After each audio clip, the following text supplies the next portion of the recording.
मैं doctor Anju Mara, department of Urdu, ABM college Golmuri. बच्चों, मैंने पिछले क्लास में आपको सवाह निगारी पर बताया था, जो हमारे सिलेबस के हिसाब से UG सेमेस्टर 3 और CC 7 का। इसमें हम उर्दू के नसरी असनाफ पढ़ रहे हैं।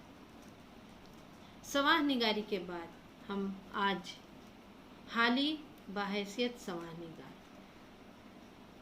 इस टॉपिक पर चर्चा करेंगे। उर्दू नसर के फ़रोग़ में मौलाना अल्ताफ़ हुसैन हाली का बहुत बड़ा रोल। वो बहुत अच्छे शायर भी थे और बुलंद पाया नसर निगार भी, लेकिन शायरी से ज़्यादा नसर निगारी पर उन्हें शोहरत मिली। हाली की नसर निगारी का आगाज़ 1867 ईस्वी से हुआ। सबसे पहले उन्होंने मज़हब से मुताल्लिक़ एक किताब लिखी। ये किताब बहुत मकबूल हुई। उसके बाद उन्होंने सवाह निगारी और तनक़ीद की तरफ तवज्जो दी। हयात सादी लिखकर उन्होंने उर्दू में सवाह निगारी का आगाज़ किया। वाक़यात के सिलसिले में उन्होंने छानबीन से काम लिया और साइंटिफिक अंदाज में एक अजीम फ़ारसी शायर की मुस्तनद हालात पेश कर दिए। ये किताब 1882 ईस्वी में लिखी गई। यादगार गालिब मौलाना अल्ताफ़ हुसैन हाली की लिखी हुई दूसरी किताब है। सवाह निगारी पर लिखी हुई ये दूसरी किताब है, जिसे गालिब शनासी की सिमत में पहला कदम कहना चाहिए।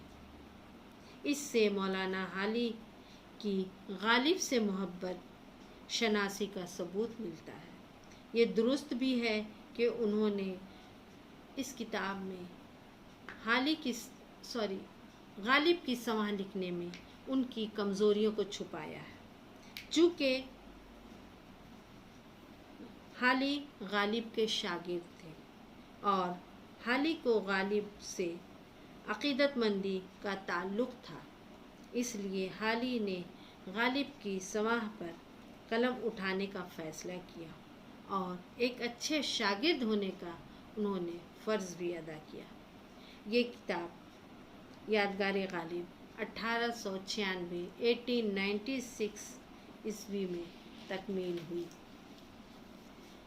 हयात जावेद मौलाना अल्ताफ़ हुसैन हाली की तीसरी किताब है। यह सवाह निगारी पर तीसरी किताब सर सैयद अहमद की ज़ख़ीम और मज़बूत सवाह उमरी है। मौलाना हाली को इसे लिखने में बहुत मेहनत करनी पड़ी और बहुत सी परेशानियों का सामना करना पड़ा।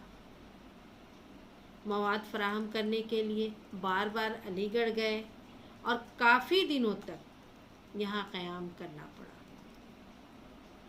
यहाँ भी हाली साहिब सवाह यानी सर सैयद अहमद की ख़ामियों पर अक्सर पर्दा डाल जाते हैं।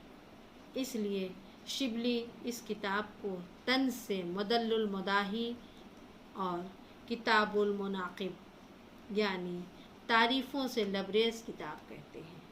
मगर इन सब के बावजूद शिबली की ये सख्त तनकीद हयात जावेद की अहमियत और अफादियत को कम नहीं कर सकती और मिर्ज़ा हाली के इन लोगों से जो मोहब्बत थी वो खुलकर किताब में ज़ाहिर होती है।